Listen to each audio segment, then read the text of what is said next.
પ્રકરણ 23 છેવટે કાઢ્યું. અ ફેન્ટસી. રૂપક વ્યંગ. આખા શહેરનો આનંદ માતો ન હતો. આખું શહેર હાલક ડાલક થઈ ગયું હતું. ઠેકાણે ઠેકાણે એ એક જ વાત થતી હતી. નાના મોટા સૌ જાણે ઘરમાં રહેવાનું જ હોય નહીં તેમ બહાર નીકળી પડ્યા હતા. આખે રસ્તે લોકો બંને બાજુ ઊભા રહી ગયા હતા. કેટલાક ગામડિયા ટાઈપના તો ફૂલહાર પણ લાવ્યા હતા. કોઈના હાથમાં નાળિયેર હતા.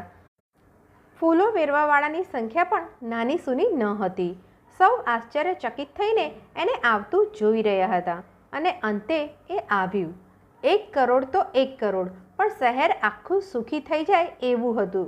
ધન્યવાદ તો શહેરના ઉદાર શેઠિયાઓને, મદદ કરવા વાળાઓને અને બીજા સૌને હતા કે જેમણે એને લાવવામાં મદદ કરી હતી. અને આ કંઈ જેવી તેવી વાત હતી. આ યંત્રમાં તમે બોલો એ તો તરત નોંધાઈ જ જાય, પણ તમારો અવાજ લઢણ બધું આબાદ એવી રીતે એ નોંધી લે કે ન પૂછો વાત. પણ નવી નવાઈની વાત તો બીજી હતી.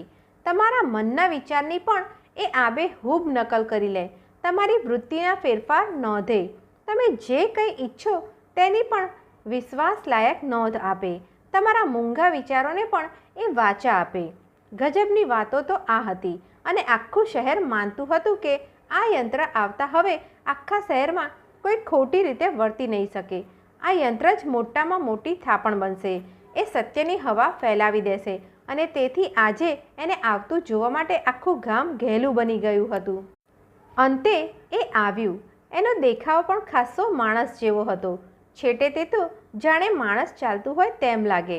આંખની જગ્યાએ આબાદ આંખો હતી, હાથ હતા, પગ હતા, માથું, પેટ, મોં, જીભ બધું જ માણસ જેવું હતું. જીભ હોય તો એને માણસ ન કહેતા બીજું શું કહેવું એ મોટો સવાલ થઈ પડે. આબેહૂબ એ માણસની જ પ્રતિકૃતિ હતી. પણ છેવટે તો એ યંત્ર જ હતું. એટલે એને એક જગ્યાએ ગોઠવવાનું નક્કી કર્યું. જાહેર બગીચો જ એને માટે ઠીક ગણાય એમ માનીને એને ત્યાં જ મૂક્યું. પછી તો માણસો ત્યાં ઉભરાવા માંડ્યા. કંકુમાં બોલ્યા, મર રે પીટિયા. મશીને તરત જ કંકુમાના અવાજ, લહેકાને શબ્દ ઉચ્ચાર આબાદ પાછો આપી દીધો. મર રે પીટિયા. આ સાંભળીને છોકરા કૂદવા માંડ્યા. જોનારા હસી પડ્યા. આ મશીન પાસે આખો દિવસ જાહેર બાગમાં પણ મેળા જેવું જ થઈ પડ્યું. મશીન બિચારું એક પળ નવરું નહીં. જે કોઈ આવીને ખડખડ હસે તો મશીન પણ હસે. કોઈ રડે તો એ રડે. કોઈ ક્રોધ કરે તો એ ક્રોધ કરે. એને શું? એ તો આખો દિવસ માણસની જેમ વાતો કરે જ કરે. જે વાત થાય એ બધાના આબાદ પડઘા પાડ્યા કરે. પણ એક દિવસ આ મશીનની ભયંકરતા જાણીતી થઈ ગઈ ને પછી તો શહેર આખું કોઈ રાક્ષસથી ધ્રુજે તેમ એનાથી ધ્રુજવા માંડ્યું. એવું બન્યું હતું કે ધ્યાન રહ્યું નહીં કે કોણ જાણે કેમ પણ ઉદ્યાનને એક ખૂણે બેઠા શહેરના લોક નેતાઓ, ડૉક્ટરો, વકીલો એટલે કે શહેરના ઉત્તમ ગણાતો ભણેલો ગણેલો સુધરેલો વર્ગ ત્યાં ભેગો થયેલો. તેમાં કાંઈક પ્રશ્ન ઉપર વાતચીત થઈ. એ વાતચીત આ મશીન બેઠું નોંધે એ કોઈને ખબર નહીં.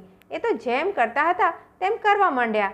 કોઈની નિંદા શરૂ થઈ, કોઈની રેવડી કરવા માંડાઈ, કોઈને જાણે અદાલતમાં ઊભો રાખ્યો હોય તેમ ઝડપી લેવા માંડ્યા.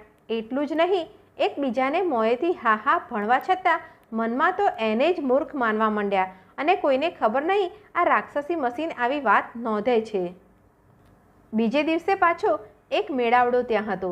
તેમાં સુંદર વસ્ત્રો પહેરીને શહેરી લોકો આવ્યા હતા.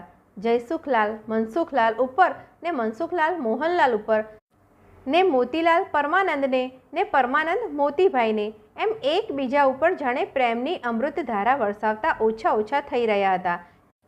ત્યાં કોઈક અદક પાંસળીનાએ આ મશીનને ખુલ્લું મૂક્યું ને પછી જોઈ લ્યો મજા.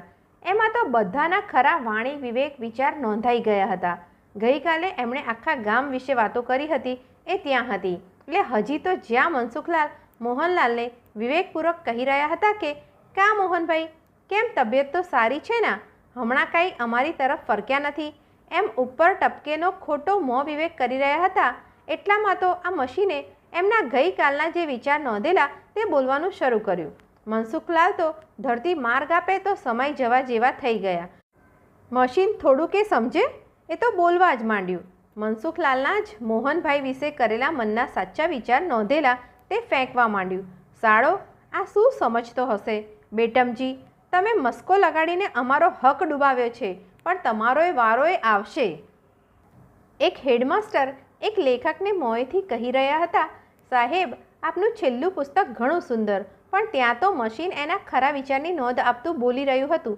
શાળાને લખતા તો આવડતું નથી, વાતો તો મળે નહીં.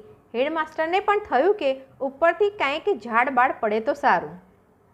આમ આ મશીનમાંથી સૌના વિચાર પ્રગટ થવા માંડ્યા છે. એ જાણ થતાં તો સૌ ઊભા જ થઈ ગયા. મોટી નાસભાગ થઈ ગઈ. સૌ ઝટ ઘર ભેળા જ થવા માંડ્યા, જાણે કે કોઈ કોઈને મળવા જ માગતું ન હતું. સૌ પોતપોતાને છુપાવી લેવામાં જ ને છુપાવી દેવામાં સહી સલામતી શોધી રહ્યા હતા. તે દિવસે હંમેશના કરતાં ઘર વહેલા બંધ થઈ ગયા. ટપોટપ દીવા પણ ઠરી ગયા. વાળું પણ વહેલા પતી ગયું. પણ પેલું મશીન કોણ જાણે શું થયું હતું, હજી એકબીજાની વાત એકબીજાને કહી રહ્યું હતું, અને તે પણ મોટેથી, આખું ગામ સાંભળે તેમ. ઘડી એકનું નામ આવતું હતું, થોડી વારે બીજાનું નામ આવતું હતું, ને આખું ગામ જાણતું આવતું હતું કે એ સત્ય 100 ટચનું સોનાનું સત્ય આપી રહ્યું હતું. પણ હવે તે એ બંધ કેમ થાય એની જ સૌને ચિંતા થઈ પડી. એટલું જ નહીં, પોતે કોઈના વિશે કાંઈ વિચાર ન કરી બેસે એવી ચિંતામાં ગામ આખું ઘેલું થઈ ગયું. સૌને થયું કે આ 100 ટચ સોનાનું સત્ય તો આપણને મારી નાખે તેમ છે, પણ હવે એનું થાય શું? આ તો ચકલી ઉડાડી, પણ એ માળામાં કેમ પાછી આવે તેની કોઈને ખબર નહીં. છેવટે કોઈકે રસ્તો બતાવ્યો કે ભાઈ, આ 1 કરોડ રૂપિયા ખર્ચીને જે મશીન લાવ્યા છો, વિચારની પણ નોંધ કરનારું, તેને જઈને કોઈક ખાડામાં પધરાવો ને તેને ખૂબ ઊંડે દાટી દો. અંતે આખું ગામ ભેગું થઈને એને દાટવા હાલ્યું. એને જઈને દાટી દીધું ને એના ઉપર એક પૂતળું ઊભું કરી તેમાં લખાવ્યું કે અહીં સત્યને દાટ્યું છે. મહેરબાની કરી એને કોઈ કાઢતા નહીં, નહીંતર જીવન અશક્ય બની જશે.